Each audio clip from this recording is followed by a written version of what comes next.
and friends all gather round,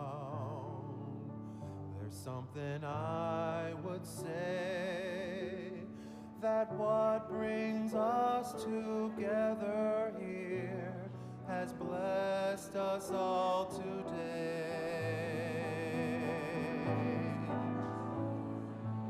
Love has made a circle that holds us all inside, where strangers are as family and loneliness can't hide. You must give yourself to love, if love is what you're after. Open up your heart to the tears and laughter, and give yourself to love. Give yourself to love. I've walked these mountains in the rain. I've learned to love the wind. I've been up before the sunrise to watch the day begin. I always knew I'd find you, though I never did know how. But like sunrise on a cloudy day, you stand before me now. You must give yourself to love, if love is what you're after. Open up your heart to the tears and laughter, and give yourself to love. Give yourself to love.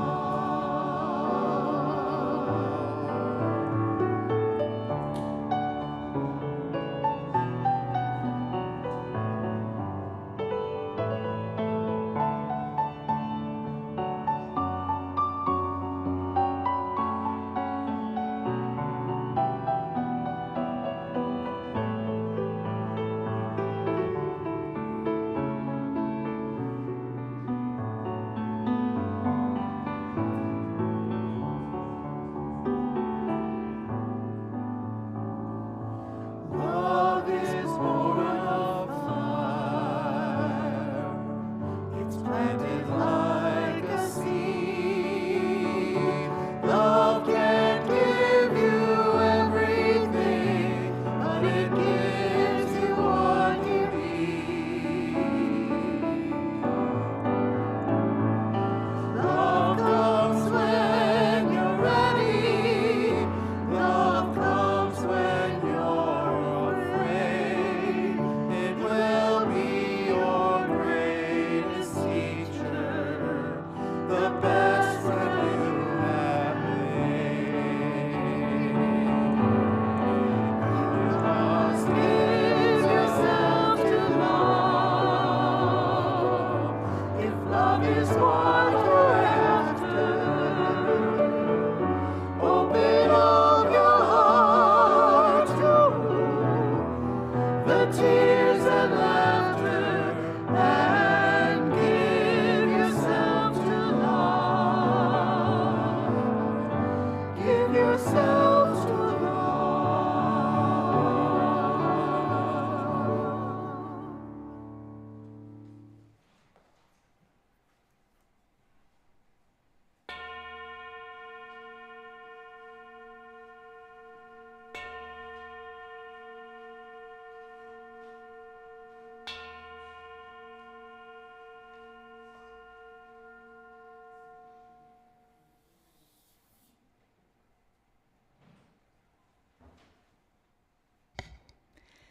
Welcome to the Unitarian Universalist Church of Amherst.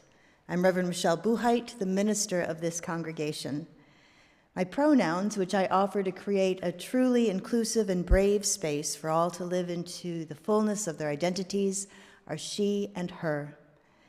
Today I'll be joined up front by our Director of Faith Development, Angela Warren, Sonia Jensen-Schell at the piano, and our guest speaker, Emily Garrick. As Unitarian Universalists, we are people of the wide path, engaging in a free and responsible search for truth and meaning, and coming together to make a difference. We're so glad that you have chosen to be here in person and virtually.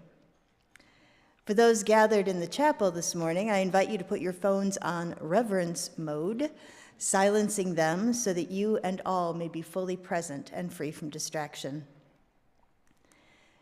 You may have noticed as you came in that there, at the round table at the back of the chapel, there are rocks and shells and all kinds of interesting things to create a morning altar, which is our combined creativity to create something beautiful and something that is not lasting, purposely not lasting. I will note that yesterday we had a board retreat and leadership retreat, and the folks made morning altars themselves that are in the Emerson room in the fellowship hall. So when you go to gather for coffee later, I hope that you will admire and take a good look at what they have created, all with found objects. That's the one, well, there are two rules. It has to be items found in nature and add on to what someone has already started, but don't detract or change, taking away.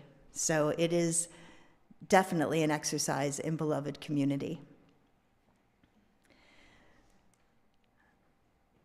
I'm just now looking for Angela. There you are.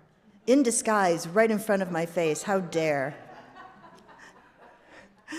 So as we do the land acknowledgement, Angela, as we gather, we acknowledge that our church is built on occupied land that was nurtured and cherished by the First Nations people of this region, the Haudenosaunee, and before them, the Neutrals. May we be good stewards of the land and courageously cultivate community with all living things. I invite you to join me in the spirit of our chalice lighting as I give some words from Reverend Molly Brewer. It's entitled, A Chalice Lighting for When Things Aren't Okay. My beloved people, I cannot pretend, and so I will not tell you that everything is okay right now, that there is no reason to be angry, that you must be optimistic or at peace. I cannot pretend these things, and so I won't tell them to you. But now we light our chalice. And so all I ask in this moment is that we remember the words of Rebecca Parker. There is a love. There is a love holding us. There is a love holding all. By the light of our chalice, let us rest in this love. Thanks, Angela. Our song of intention this morning is Dona Nobis Pacem, and I didn't bother putting more slides up because that's all the words. It is the title. If you are a person who is fond of looking at music, then I invite you to turn to hymn number 388 in the back of your hymnal. So, this is a song in three parts. It can be a round, or it can just be layered harmonies. So what we're going to do is we're going to sing it together, just part one if you're looking at the music, and then I will abandon you. So keep singing. I will take one of the harmonies, and if there are more people that like to harmonize, please feel free to take a harmony, okay? All right, this is going to be fun. I said so. It must be true.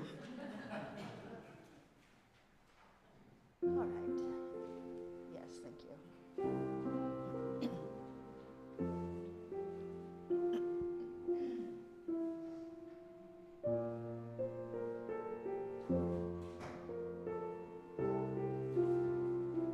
This is familiar, isn't it?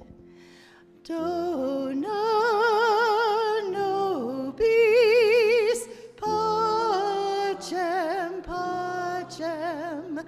Dona nobis pacem. It means give us peace. So it is a prayer. We're going to sing it again all together, and then get ready. I'm abandoning you. Here we go. Dona nobis pacem, pacem.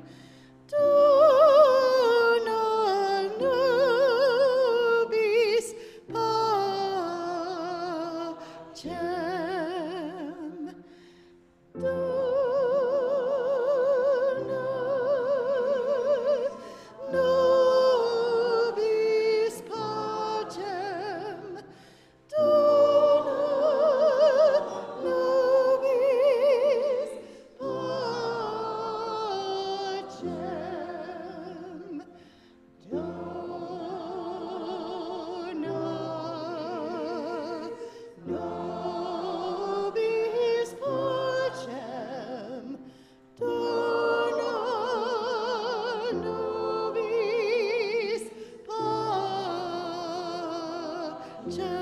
One more time.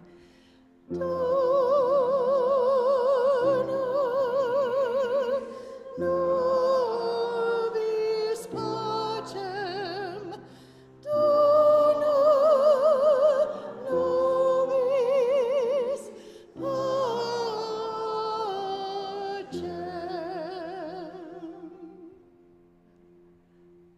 Let's just feel the excitement of how wonderful that was. Thank you.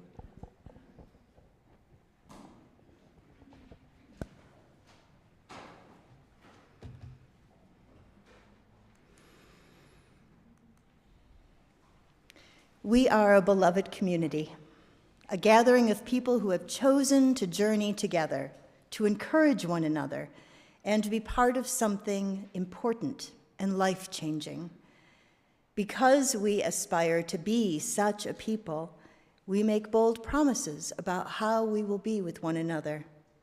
I invite you to join me as we speak our congregation's covenant. Please, together we promise to gather in compassionate unity, to celebrate diversity of thought and unity of spirit, and to seek wholeness for ourselves, our children, and our world. And now Angela will offer a time for all ages.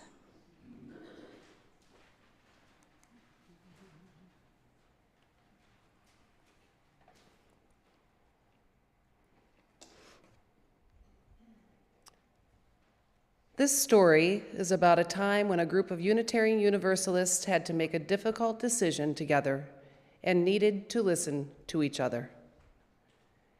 Unitarian Universalism is a living faith.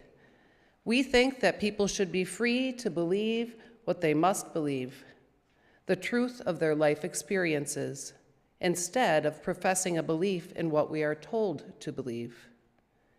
This is what we mean when we say ours is a creedless religion. Being a living faith means that any one of us can change what we believe if we experience a deeper truth that contradicts our previous beliefs. But in order to change, you have to be open to new thoughts, new ideas, and new experiences. You have to have your ears open to hear the experiences of the people with whom you are in community. There is a saying that people were created with 2 ears and 1 mouth because we should listen twice as much as we speak. When we come together in community, we have the opportunity to listen to each other and to gain a perspective greater than what we would have alone. Sometimes we listen with our ears. When you are part of a sacred, beloved community, you listen not only with your ears, but also with your heart. A listening heart has the power to help us be better people.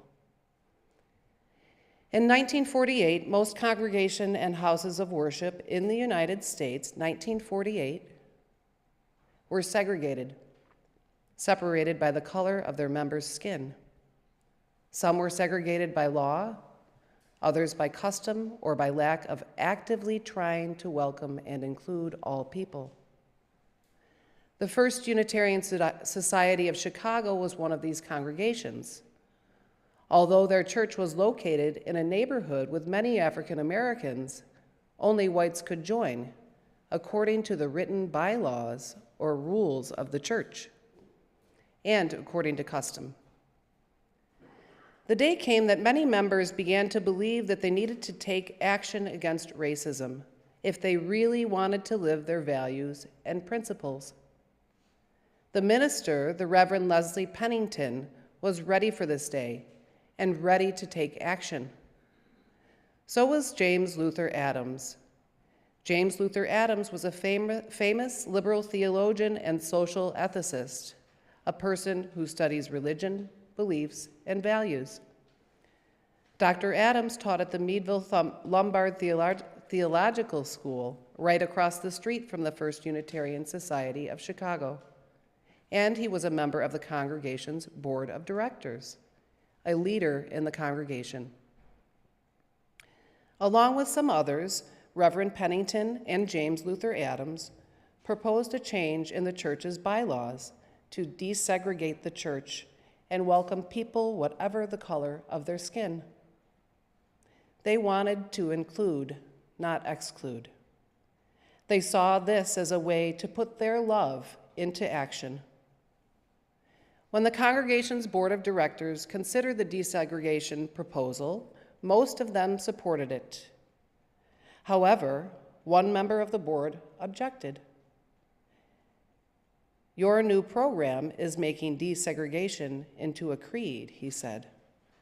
"You are asking everyone in our church to say they believe desegregating or inviting, even recruiting people of color to attend church here is a good way to tackle racism. What if some members don't believe this?" Desegregation was a very controversial topic. In 1948, anything about skin color and racism was controversial. Some people, even some who supported African Americans in demanding their civil liberties, believed in a separate but equal policy, which kept people apart based on their skin color. Respectful debate ensued at the First Unitarian Society of Chicago. Both sides felt in their hearts that their belief was right. Perhaps they were so busy trying to be heard that they forgot to listen, and so they kept on talking. The debate went on in the board of directors meeting until the early hours of the morning. Everyone was exhausted and frustrated. Finally, James Luther Adams remembered that we should be listening twice as much as talking. He asked the person who had voiced the strongest objection, "What do you say is the purpose of this church?" Suddenly, everyone was listening. Everyone wanted to hear the answer to this crucial question. Probably the person who objected was listening especially hard to his own heart, as well as to the words he had heard from other board members through the long discussion.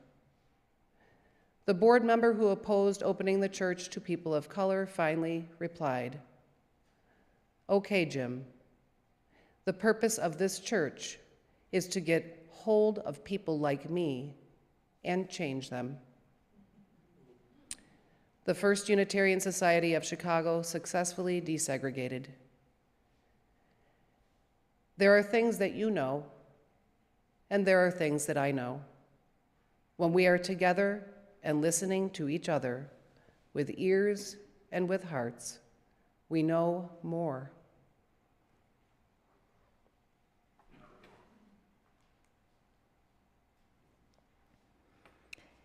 Each of us carries with us into this time cares and concerns, joys and sorrows. Together, we create the container where we can put down our burdens, knowing that they are held gently by this gathered community. For those joining virtually, I invite you to give voice to that which is on your heart, or perhaps type it into the chat in the live stream. For those here in the chapel, I invite you to come forward and to place a stone or a shell on the table labyrinth in recognition of that which is on your heart.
Please join me in a communal response.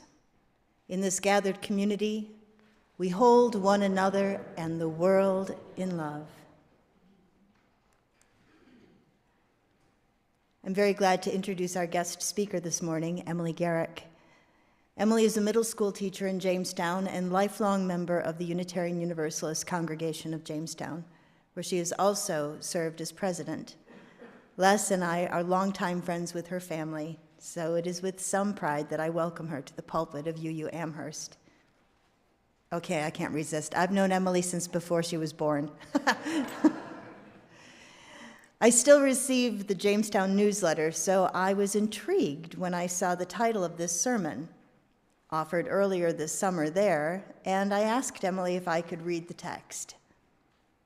You see, there is something afoot in the larger family of Unitarian Universalism, something that has the potential to strengthen us or to divide us, just as our forebears were divided over desegregation.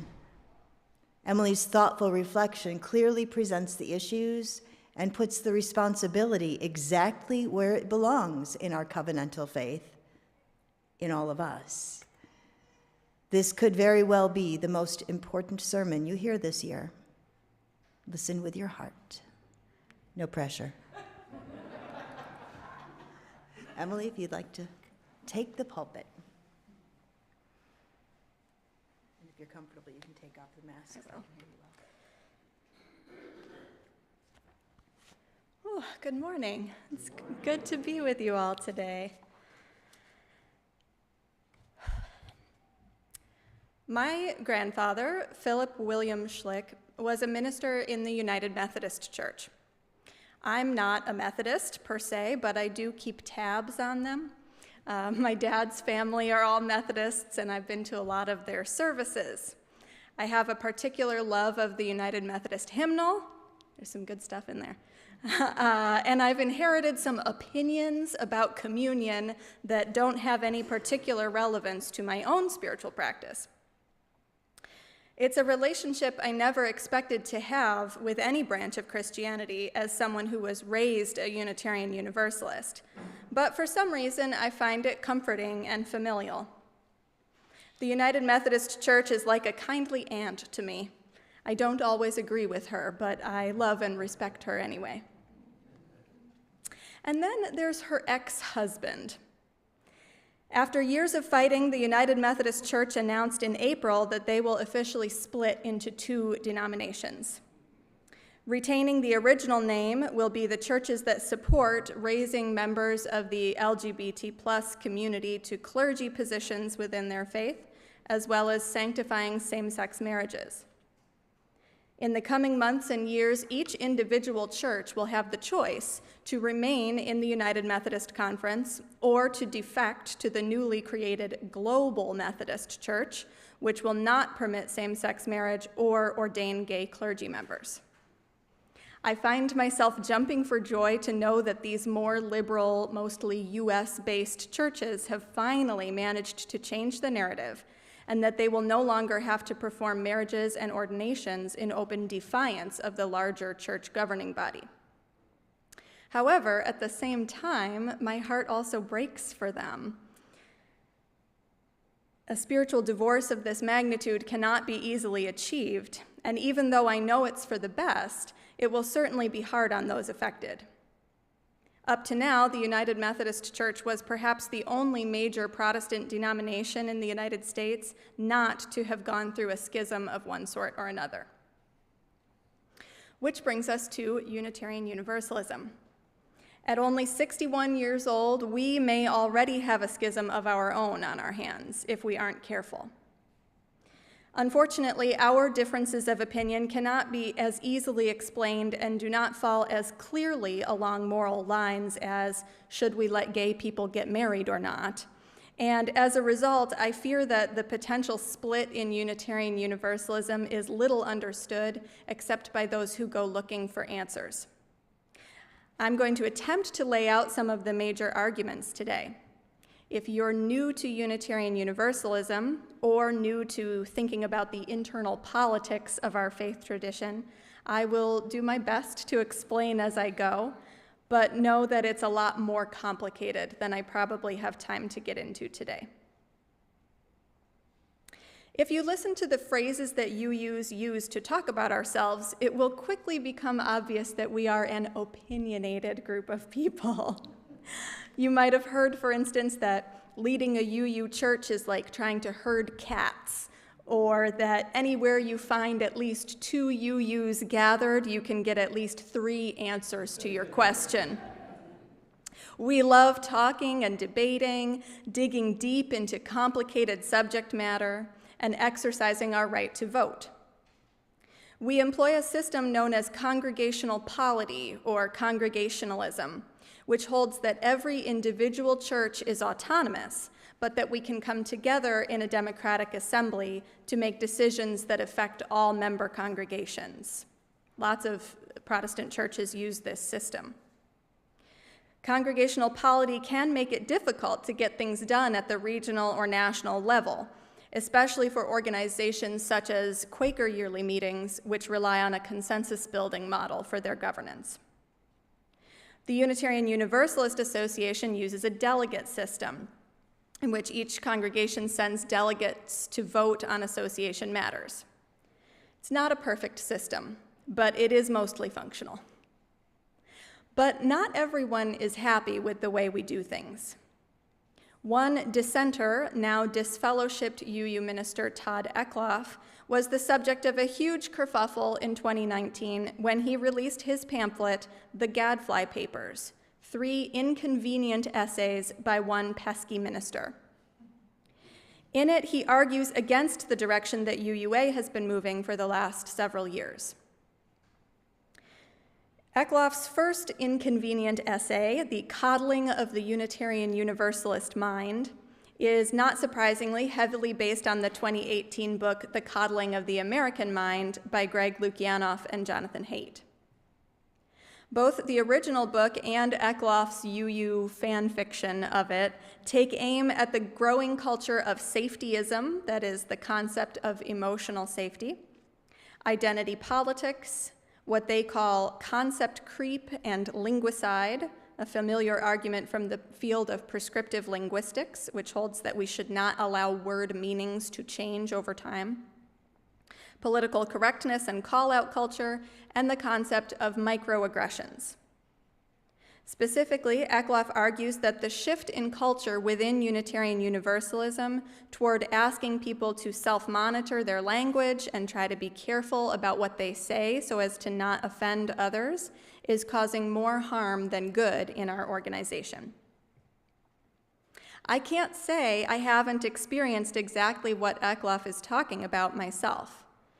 I'm a member of the Young Adult Revival Network, a group within Unitarian Universalism attempting to do some young adult programming online at the national level. And in 2021, we were asked to craft a worship service for General Assembly. And the scrutiny on our work was intense.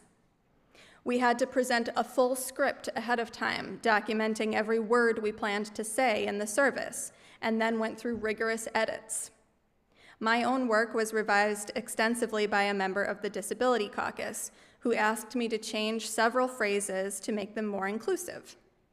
They suggested changes like move into the circle rather than step into the circle, and turn your attention to rather than look at. Because of the timeline attached to getting things ready for General Assembly, it was an exhausting process, and one that didn't always feel good at the time. But as a good little Unitarian Universalist who wanted my message to reach and be embraced by as many people as possible, I dutifully made the changes. Eckloff calls into question practices like this, as well as what he perceives to be unspoken rules about who can be invited to speak or lead workshops, the historically marginalized, and who cannot, the historically privileged.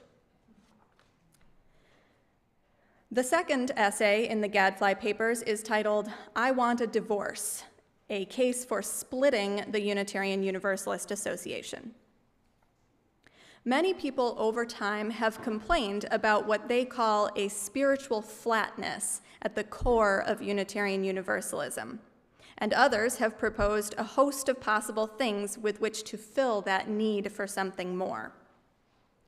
You can find people making a variety of suggestions about where we should turn for our spiritual and moral compass, from feminism to Christianity, science, environmental justice, the magic of community, and many, many other sources. Eckloff's contention is that the reason so many people feel spiritually adrift in UU spaces is that when the American Unitarian Association and the Universalist Church of America chose to merge back in 1961, they did so with no logical plan for how to unite their two distinct theologies. He traces the history of what the two denominations believed and how they chose to govern themselves, and argues that their two distinct philosophies could not be easily merged. By trying to come together, Eckloff claims, the Unitarians and the Universalists were each forced to give up so much of their former liturgy, traditions, and theology that the new religion, Unitarian Universalism, had no place to turn for discovering and naming its own spiritual and moral center. Though he suggests that we might be wise to split back into separate Unitarian and Universalist organizations, even Eckloff admits that we may have gone too far down our current path to be able to go back to the way things were before the merge. In his final essay, Let's Be Reasonable, Eckloff goes into great detail about what he calls a rational frame regarding charges of racism and white supremacy within the Unitarian Universalist Association. To understand this, you need a little more background. In 2017, you may have heard about a hiring controversy within UUA. A prestigious leadership position within the southern region of our association was open for applicants. Finalists for the job were vetted and interviewed, and in the end, the region chose a white man over a qualified woman of color. Many Unitarian Universalists, including over 100 ministers, expressed their outrage. The lack of diversity, not just in this one case, but in all of UUA's hiring practices, was called into question. In the turmoil that followed, the president of the Unitarian Universalist Association, Reverend Peter Morales, resigned 3 months before the end of his term, telling UU World magazine, "It was clear I had lost credibility and trust." In the Gadfly Papers, Eckloff contends that there is no proof that the woman of color who reported being passed over for the job was the better candidate, and that arguments in her favor have committed a number of logical fallacies. He says that the term white supremacy is too extreme to describe anything happening within Unitarian Universalism, and that its use is only serving to divide us. But the Gadfly Papers were not the only thing to come out of the 2017 hiring controversy. In May of 2017, just a few months after the controversy came to light, Paula Cole-Jones and Bruce Pollock Johnson, two anti-racist activists in what is now our own Central East region, formally proposed an 8th principle to the UUA. They and other members of their team had been crafting and workshopping language for this principle since 2013. The 8th principle attempts to address the problem that, as they put it, a person can believe they are being a good UU and following the 7 principles without ever thinking about or dealing with racism and other oppressions at the systemic level. The full text of the 8th principle reads, "We, the member congregations of the Unitarian Universalist Association, covenant to affirm and promote journeying toward spiritual wholeness by working to build a diverse, multicultural, beloved community, by our actions that accountably dismantle racism and other oppressions in ourselves and our institutions." That's a lot, so I'm going to read it again. Journeying toward spiritual wholeness by working to build a diverse, multicultural, beloved community, by our actions that accountably dismantle racism and other oppressions in ourselves and our institutions. You can see how this ideology is in direct opposition to the points made in the Gadfly Papers. And in fact, in many ways, the Gadfly Papers are a direct reaction against this movement in Unitarian Universalism that pushes us more toward anti-racist work. Up to now, at least 125 UU congregations and groups have adopted the 8th principle, and pressure to adopt it nationally has grown a great deal since it was first proposed. While the 2017 General Assembly did not immediately adopt the 8th principle, the UUA Board of Trustees did launch a Commission on Institutional Change, asking them to conduct an audit of white privilege and the structure of power within Unitarian Universalism, and analyze the structural racism and white supremacy culture within UUA. In 2020, after many years of work, the Commission on Institutional Change released their report titled "Widening the Circle of Concern." Among their many recommendations was that the UUA use the existing process of an Article 2 review to examine our religious tradition through the lens of diversity, equity, and inclusion. Article 2 is the section of the UUA bylaws that houses our principles and sources. In some ways, Article 2 is the closest thing we have to a Unitarian Universalist theology. Within the body of the text is a provision that we should review this article not less than once every 10 years. You might think of our Unitarian Universalist principles and sources as immutable. I certainly did growing up, but they aren't. We have used the Article 2 review process to make changes in the past. Notably, the principles and sources underwent major rewrites in 1985, including the addition of our 7th principle, respect for the interdependent web of all existence, of which we are a part.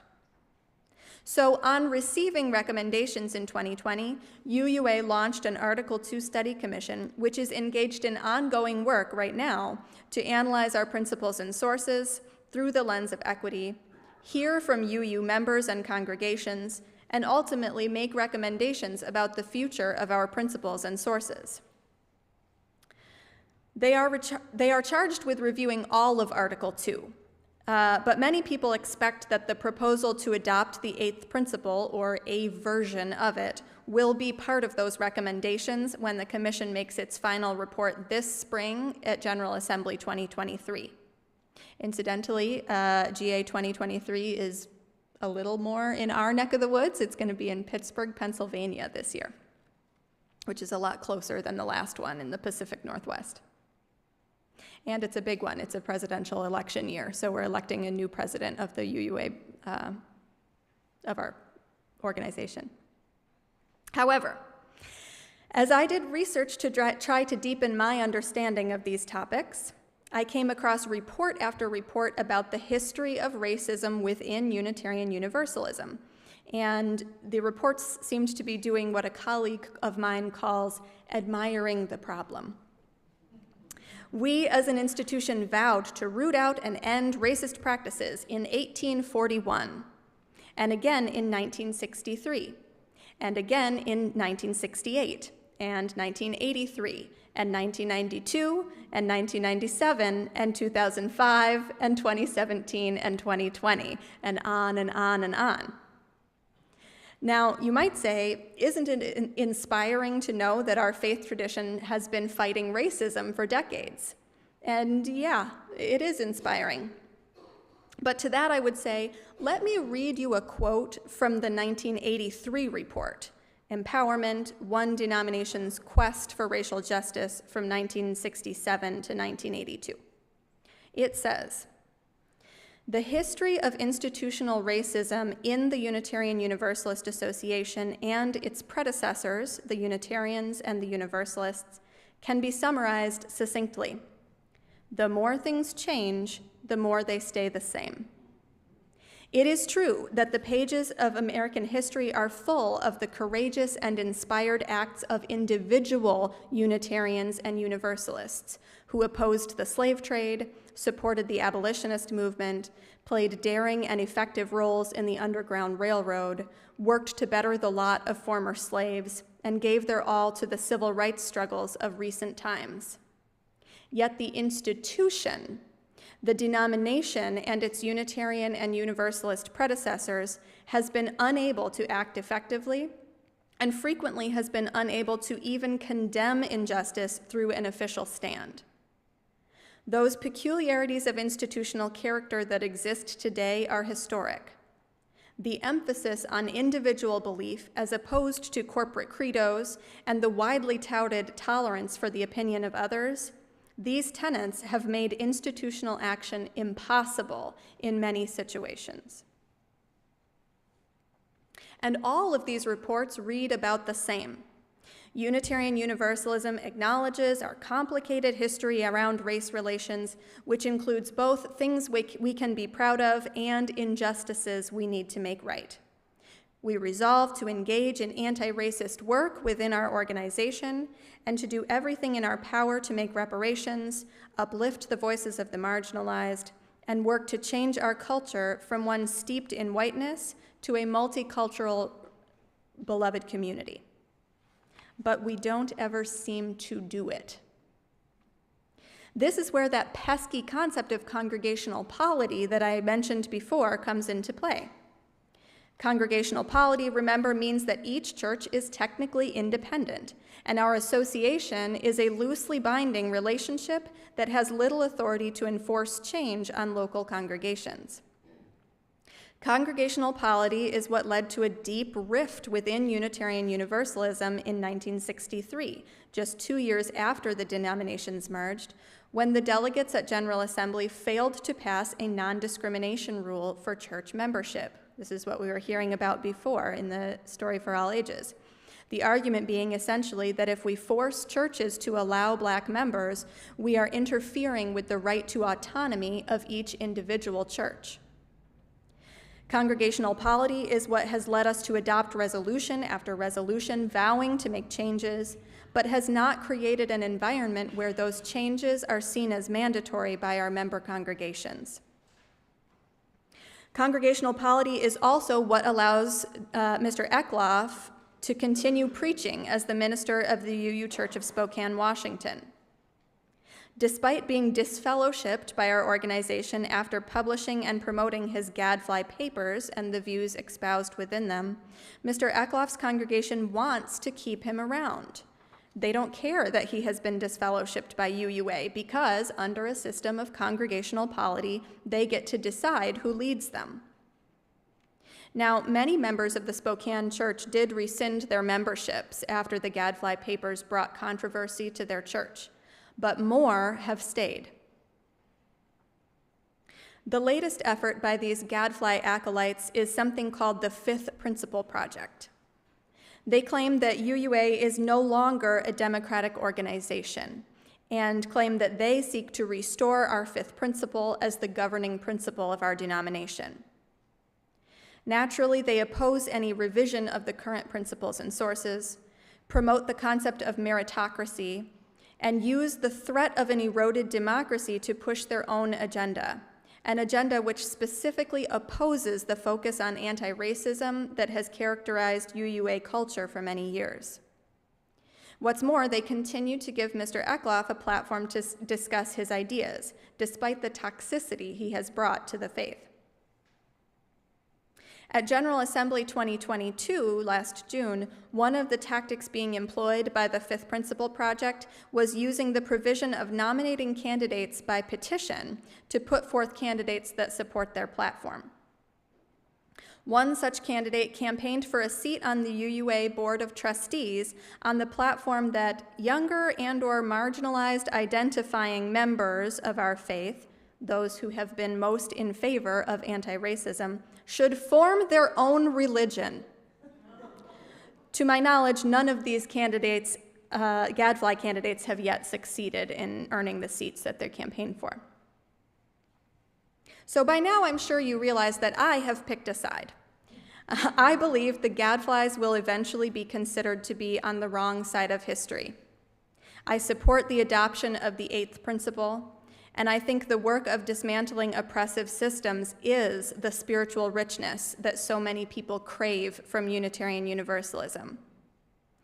I think that, as the Widening the Circle of Concern report suggests, we need a relationship to congregational polity that emphasizes our covenant to each other, one that places anti-racist work at the center of that covenant.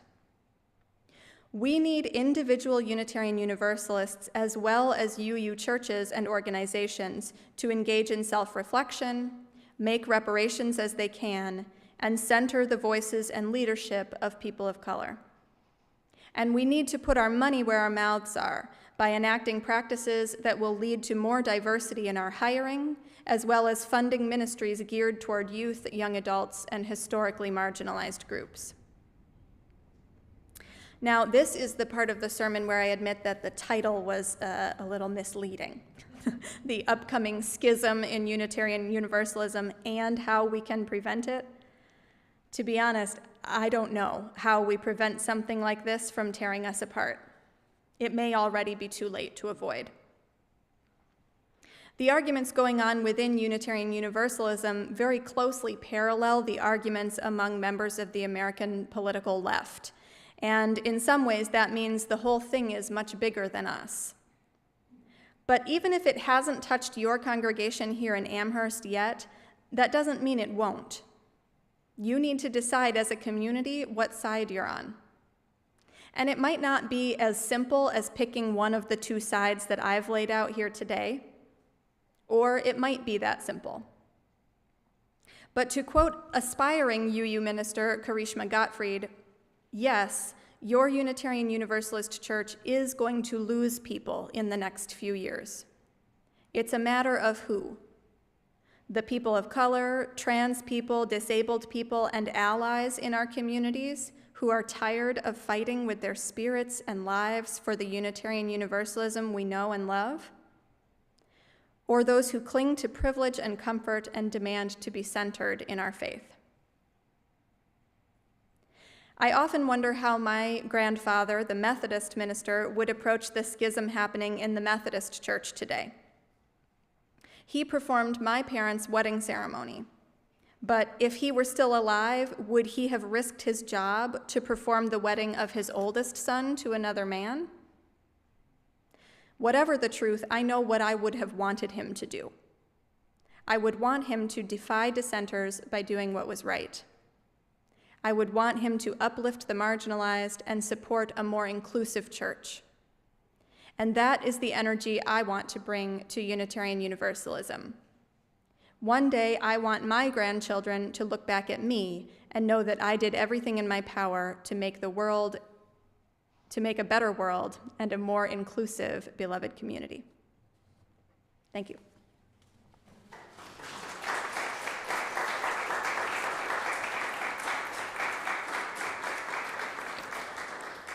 Thank you, Emily. I will note that yesterday at the Board and Leadership Retreat, we identified understanding and unpacking the eighth principle as a priority for this church year, and so we will be diving into it. You'll also find in the Emerson room on the wall by the kitchen door the eighth principle written out so that you can be making yourself aware of what it is. I look forward to our gatherings and our conversations as we engage in the future of our faith. So thank you, Emily, for bringing that to us. I'm going to invite you to sing with me. It's hymn 108 in your gray hymnal. The words will also be up front. My life flows on, and I invite you to rise, embody your spirit, and shake the wiggles out.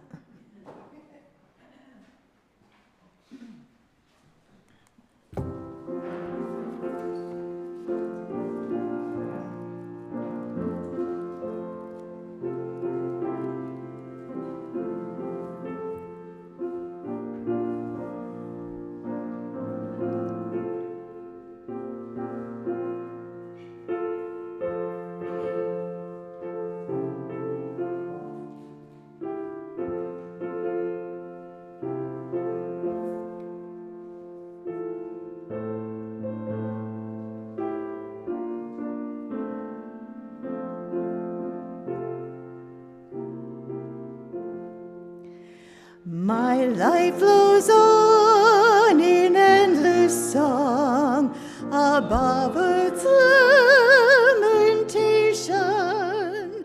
I hear the real, the far-off hymn that hails a new creation. Through all the tumult and the strife, I hear the music ringing. It sounds an echo in my soul. How can I keep from singing? What though the tempest round me roars? I know the truth, it liveth. What though the darkness round me close? Songs in the night it giveth. No storm can shake my inmost calm. Well, to that rock I'm clinging, since love prevails in heaven and earth. How can I keep from singing? When tyrants tremble as they hear the bells of freedom ringing, when friends rejoice both far and near. How can I keep from singing to prison cell and dungeon vile? Our thoughts to them are winging, when friends by shame are undefiled. How can I keep from singing? You may be seated. We have a very brief video, our meditation in story form. What is peace? Is peace. Peace is the beauty in the world. Rolling oceans, towering mountains, and dazzling skies. Peace is feeling well rested.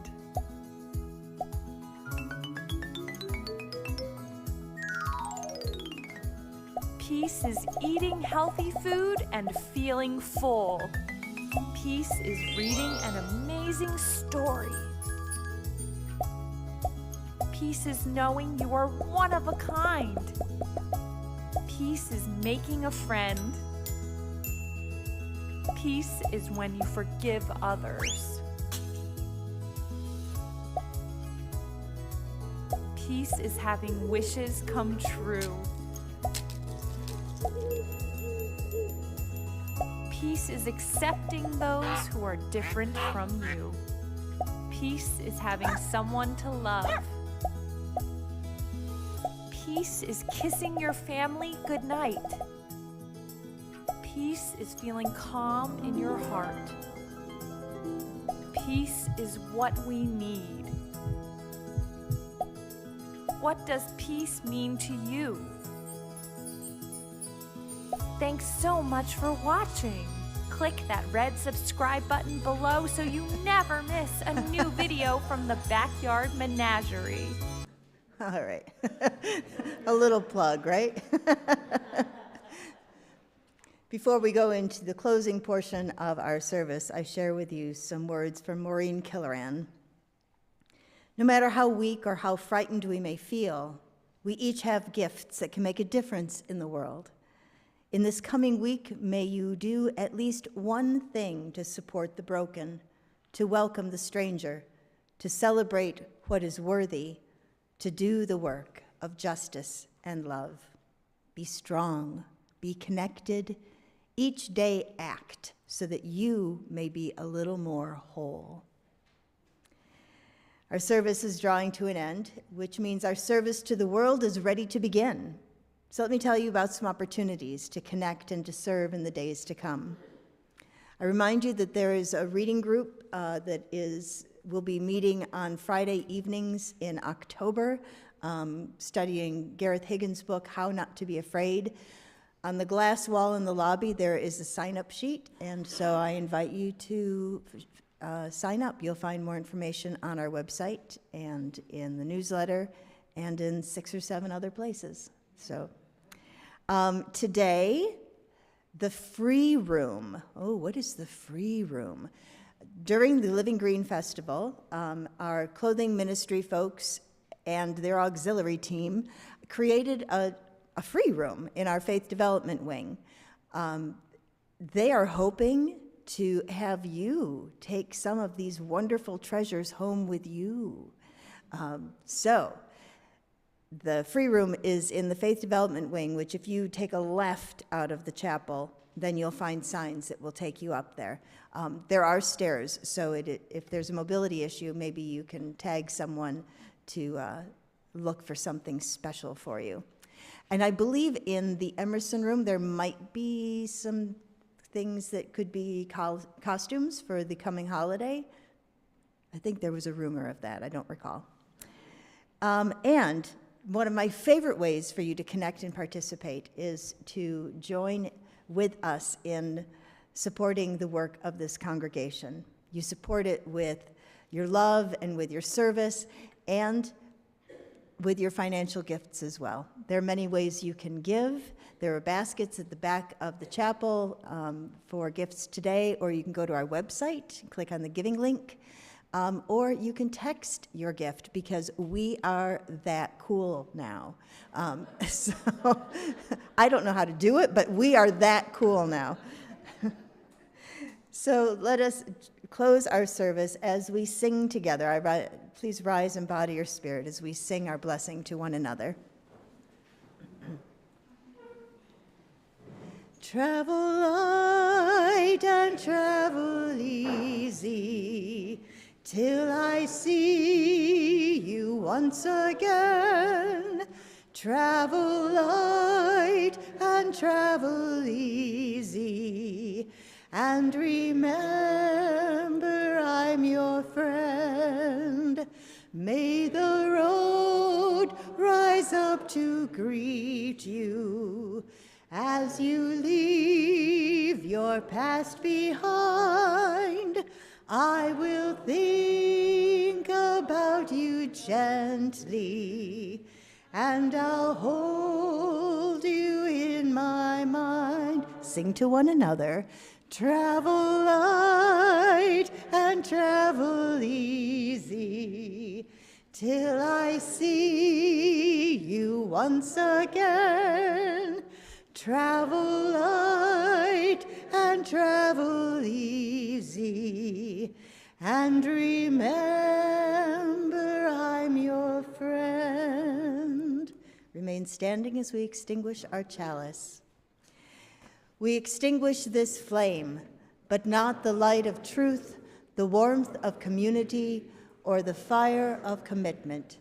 These we carry in our hearts until we are together again.